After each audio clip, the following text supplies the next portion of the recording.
Hi guys, welcome back to my channel. My name's Heather if you're new here, and today we're going to be talking about all the horror books that I read in 2024.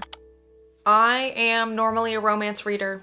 I have been a romance reader. I always gravitate towards romance, but for some reason this past year I had this urge to start reading horror. I think I read 11 horror books in 2024, so we're gonna go through all of the physical ones that I have and then we'll jump into the ones that I don't own, and I will also be sharing with you guys my favorites out of all of these. First up, we have Misery, which I believe was the first horror book that I read. This is by Stephen King. Starting out getting into horror, I was like, you know what, I should probably read a book by the king himself, Stephen King. The more that I think about this book, the less that I like it, and I think I need to definitely read more books by him because there will probably be others that I like, but the more that I think about this one, I loved the storyline of it, but I felt like the writing style, there are other horror authors where I prefer their writing style over Stephen King. Plot line of this, it was really good. The main character is an author. He gets in a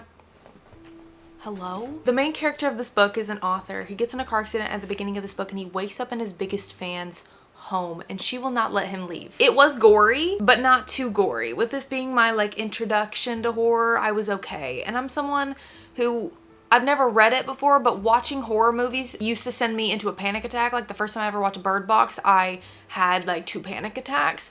But I was okay reading this, it wasn't too bad. Another book that I read in the same video as that one is Mother Thing. This is less gory horror, scary horror, and more just weird girl horror. Weird shit happening. I would categorize this in the genre weird girl literature, honestly. This girl is being haunted by her dead mother-in-law. Her husband's being haunted too, in a different way. His haunting is more just severe depression, and her haunting is more, she just has this intense feeling to destroy everything that she loves. The Cabin at the End of the World, this tiny little book. I read this in a video too. ChatGPT picked this book for me to read for a week. It's so small and dainty. Gwen and her 2 dads are in a cabin in the woods in the middle of nowhere, no connection to the outside world because they're trying to get away. When all of a sudden a group of random strangers comes up to their cabin and is like, let us in.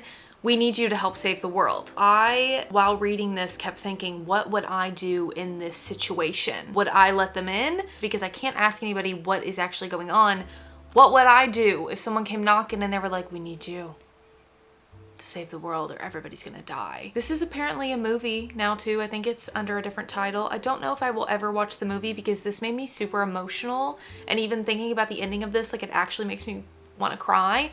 I don't know if I'll ever watch the movie, but here it is, if you want to. The Twisted Ones. I liked this book, didn't love it. I felt like the premise of it was really good. The ending of it fell flat for me just a bit. This one's very much a folkloric horror book. It's set in rural Appalachia. The main character is going to clean out her dead grandmother's home, and her grandmother was a hoarder.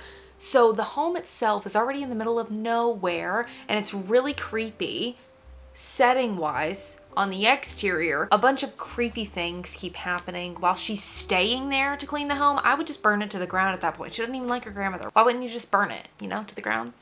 Or sell it, or just not deal with it? But she wanted to deal with it, so she did, and she stayed there with her dog while she did it. Again, the ending fell a little flat. I wish it would have given a little bit more oomph, but overall, fun read. Dead of Winter. We know how much I loved this book. I loved this book. This is one of my top horror reads of the year. If you are getting into the genre, this is a great one to start with. This girl and her boyfriend are going on a tour guided group in the Rocky Mountains when all of a sudden a snowstorm hits. So they all, with the strangers, have to take shelter in a random tiny cabin that they find in the middle of the Rocky Mountains. So already setting wise, cold, creepy, scary. They go to sleep. They wake up the next morning and their tour guide's head is found impaled on a stick.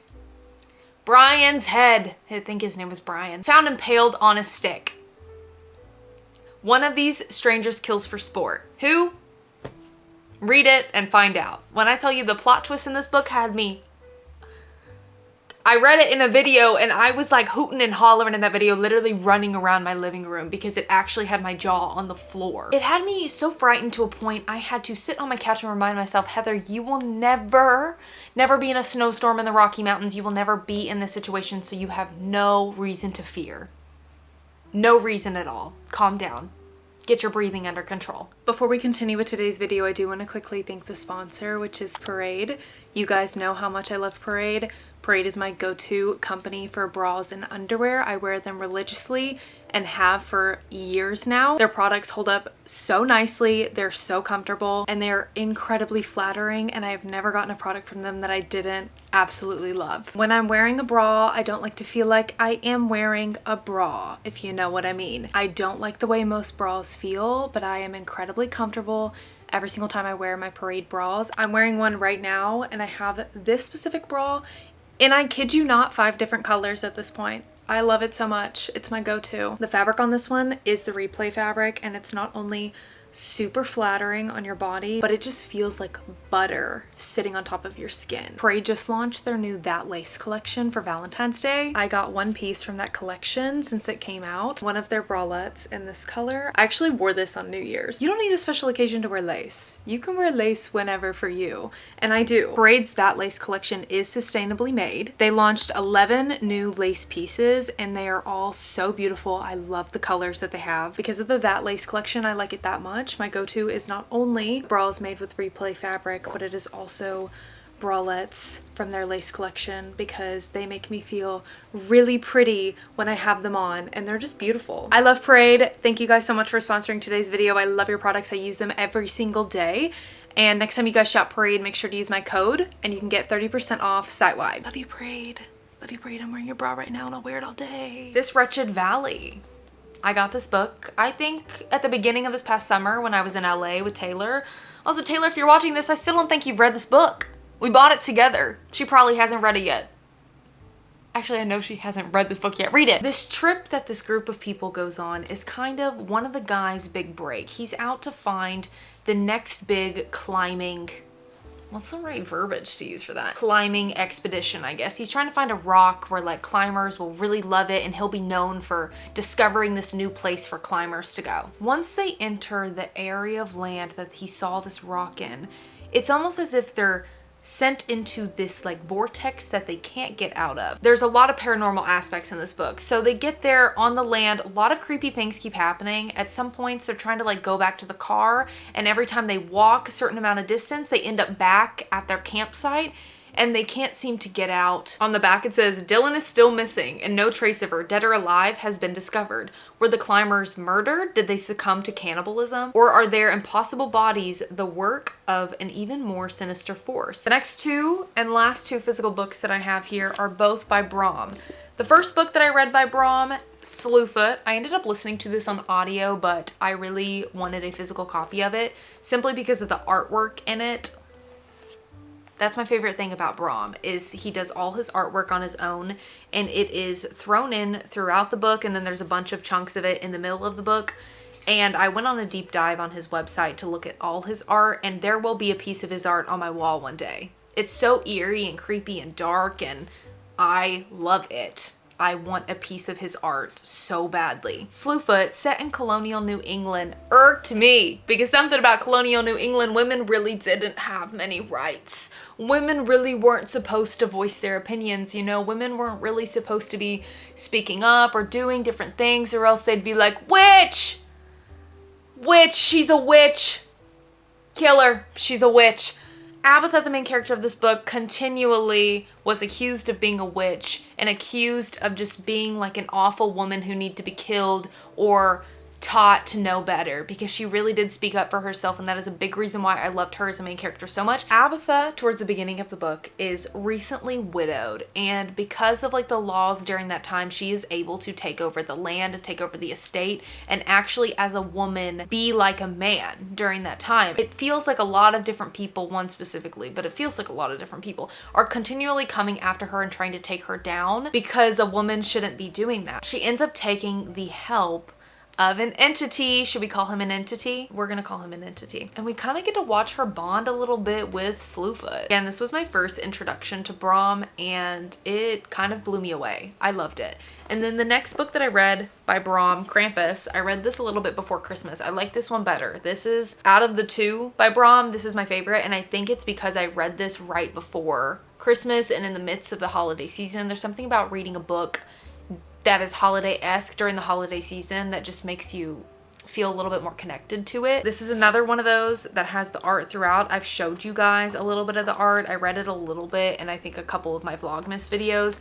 The art, again, is just impeccable and it just adds to the storyline. And I already showed you Beefed Up Santa, but don't worry, I'm gonna show you one more time. There you go. That's the last time you're probably ever gonna see Beefed Up Santa on my channel. I've showed you way too much, I'm so sorry. Krampus, the Yuletide Lord, is a creepy motherfucker. He also had his own personality a bit in this book, and I hate to say I loved it. He was coming for Santa Claus's throat throughout the entirety of this book. That's kind of the whole point of it. He wants Santa to sing his last ho-ho. He says something like that. Oh yeah, here it is. I've already read this before, but I'm gonna read it again. Santa Claus, my dear old friend, you are a thief, a traitor, a slanderer, a murderer, a liar, but worst of all, you are a mockery of everything for which I stood. You have sung your last ho-ho-ho, for I am coming for your head. This entire book is literally just Krampus coming for Santa Claus's head. Also, Santa Claus has like multiple wives. It felt very much like this show for a little bit there. I was like, Santa, what the hell are you doing? I bought another book by Brom for myself for Christmas, and it just came in the mail yesterday, The Lost Gods. It's somewhere in the other room. That is my next Brom book that I plan to read, and it is a thick one, and I think one of his earlier ones. I believe it came out before these two, but I might be wrong. Very excited to read that one. Moving on to the three that I don't own. First, we have Such Sharp Teeth. This one, I don't know why it's classified as horror. I've mentioned that before. I talked a lot about this book towards the end of last year. I listened to this book on audio. So mild to where I wouldn't even really consider it horror. I would just consider it fiction with like touches of a little bit of darkness, but not too much. It even has a romance subplot to it. So if you don't know if you're ready to get into the genre, but you want to dabble a tad, maybe start with this one. I listened to this audiobook an entire day. I related to this main character a little bit too much because of her internal rage that she felt. The guy in this book, because there is that romance, he took her to a rage room, and at that moment I was in love with him because I was like, you know what, I probably need to go to a rage room. She gets turned into a werewolf at the beginning of this book, and she feels like she cannot tell anybody. And it's kind of like a real case scenario where if like your best friend came to you and she was like, I'm a werewolf, you'd be like, bitch, what the hell are you talking about? No, you're not. It didn't feel like one of those books where you're like, just tell them, they'll believe you. It felt like, yeah, girl, you should probably keep that to yourself because no one is gonna believe you. She feels this lack of control with her body, and that just sends her kind of spiraling into a rage. This rage that she feels like she can't let out because there's also like a wolf inside of her now. Such a good read. I did end up buying other books by this author. They're in my other room. I bought these two. Very excited to dive more into this author. The Southern Book Club's Guide to Slaying a Vampire. I read this book in that horror vlog as well.